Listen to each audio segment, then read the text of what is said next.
업무방해죄에 대해서 살펴보도록 하겠습니다. 314조입니다. 먼저 형법 조문을 보시죠.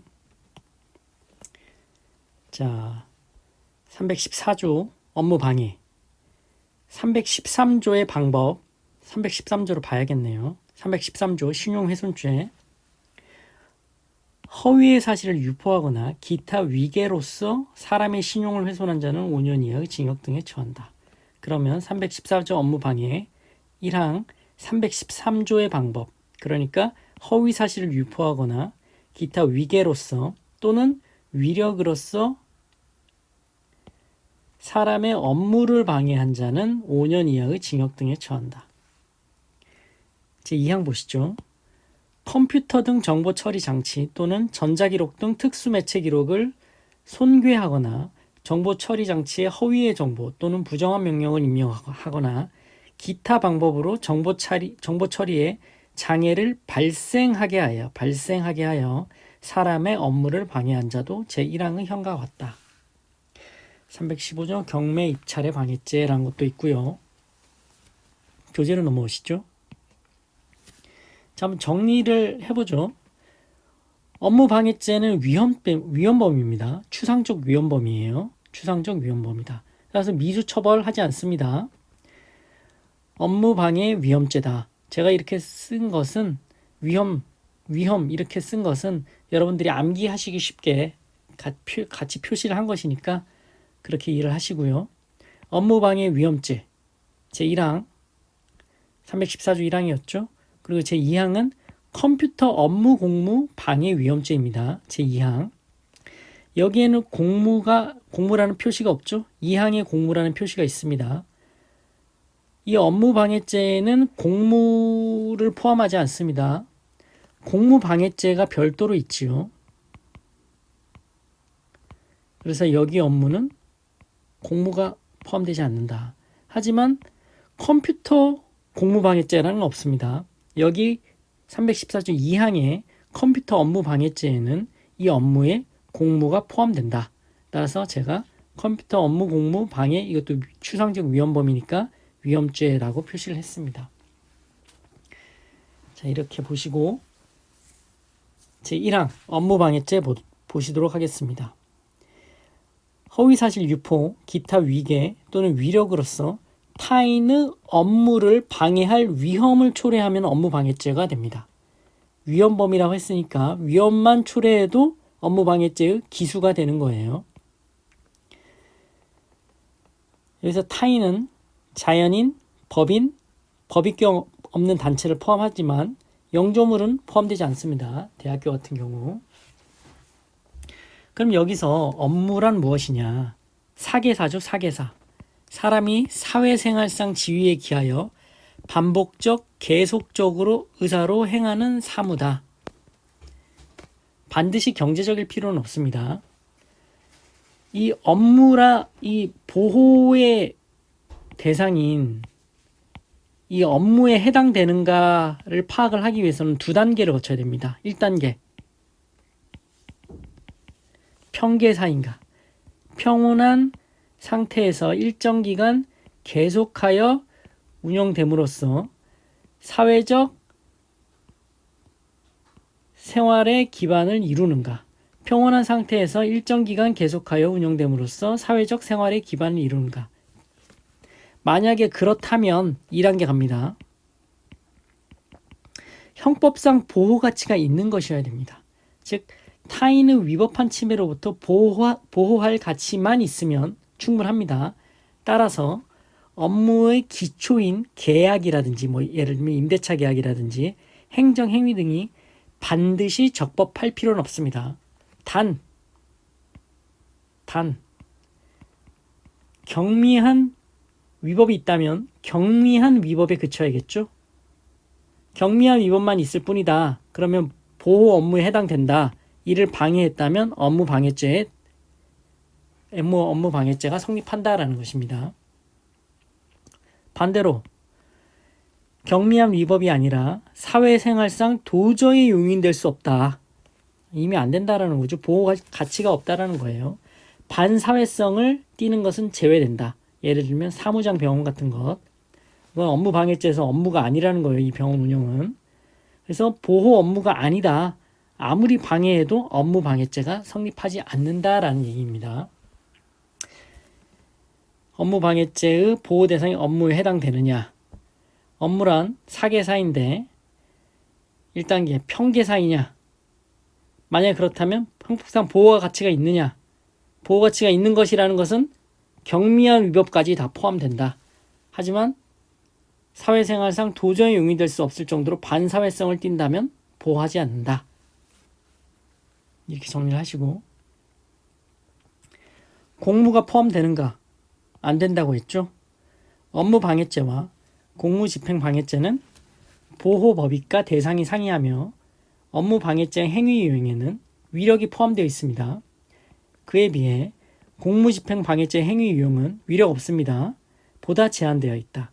형법이 업무방해죄와 별도로 공무집행방해죄를 규정한 것은 사적 업무와 공무를 구별하여 공무에 관하여서는 공무원에 대한 폭행, 협박, 위계로 집행을 방해하는 경우에만 처벌하겠다는 취지입니다.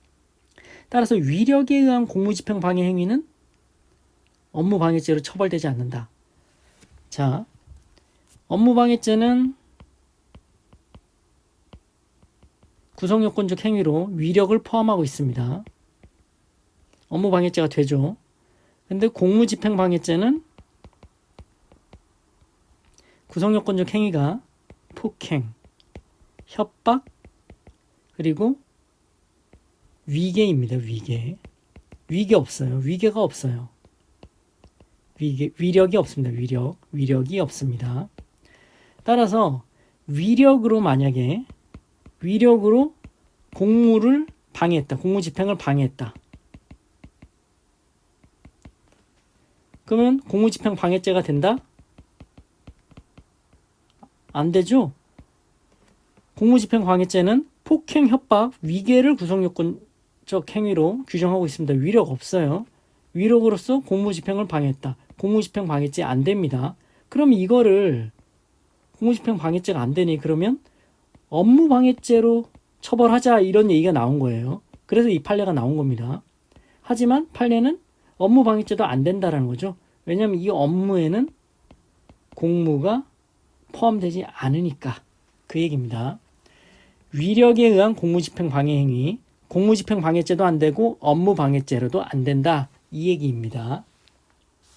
이 판례도 중요합니다. 자, 다음 페이지로 넘어가시죠. 위계에 의한 업무방해. 이거는 위계에 의한 공무집행방해죄와 같은 쟁점입니다. 자, 위계, 충분한 심사, 업무방해죄가 된다. 위계, 불충분한 심사, 업무방해죄가 안 된다. 이게 무슨 얘기냐면 민원인이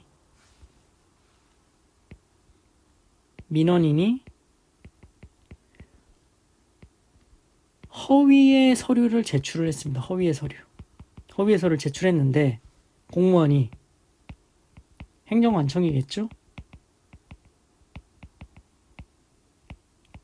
청이 충분한 심사를 했음에도 불구하고 충분한 심사를 했어요. 근데 이게 허위 발견을 못했어요. 허위 발견을 못했다. 그러면 업무가 방해된 거죠. 업무 방해는 이 민원인이 허위 서류를 제출한 것, 충분한 심사를 해도 발견하지 못할 정도로 증거를 조작했다든지 이런 적극적인 행위를 했다. 이런 위계로 업무 방해죄가 된다고 보는 것입니다. 위계에 의한 업무 방해죄라는 거죠. 그런데 공무원이 충분한 심사를 안 했어요. 불충분한 심사를 했다. 만약에 충분한 심사를 했다면 이 전제가 들어야겠죠. 충분한 심사를 했다면 허위임을 알 수 있었다.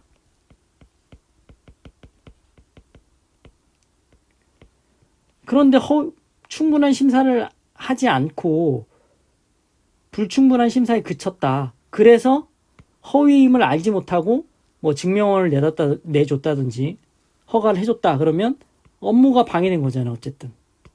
그럼 업무 방해죄는 민원인은 위계에 의한 것이다? 아니라는 거죠. 불충분한 심사에 기한 것이라는 거예요. 불충분한 심사. 행정관청의 불충분한 심사에 기해서 업무가 방해된 것이니까 위계에 의한 업무 방해죄가 민원인에게 성립하지 않는다라는 것이죠. 보통 충분한 심사를 했더라도 알 수 없는 발견하지 못했다, 허위임을 발견하지 못했다라는 경우는 민원인이 적극적으로 허위 증거를 조작한다든지 이런 행위가 필요해요. 다만 단순히 허위 사실을 주장하는 경우,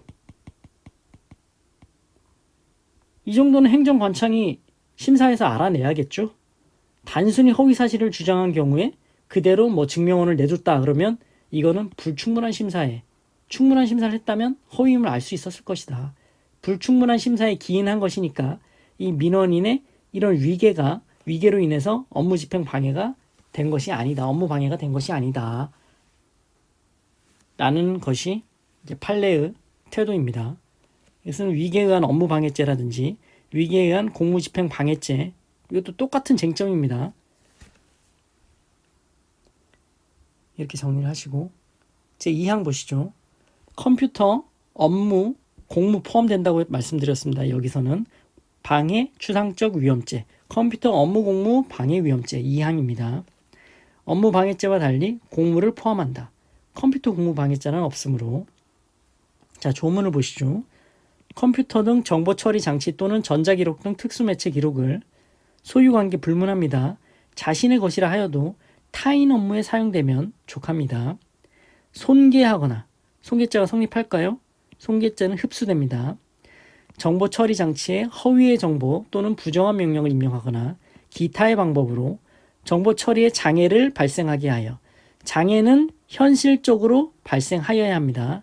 장애는 현실적으로 발생하여야 한다. 장애를 현실적으로 발생하게 하여 타인의 업무방해 위험을 초래해야 된다. 추상적 위험범이죠. 업무방해가 현실적으로 일어나야 되는 게 아니에요. 장애는 현실적으로 발생해야 되지만 이 현실적으로 장애를 발생하게 함으로써 타인의 업무방해 위험을 초래하면 족합니다. 기술하는 거예요. 업무방해가 반드시 현실적으로 일어날 필요는 없다. 헷갈리지 마십시오. 장애는 현실적으로 발생하게 하고 타인의 업무방해 위험을 초래하면 족하다. 지금까지 업무방해죄에 대해서 살펴보셨습니다. 고생하셨습니다.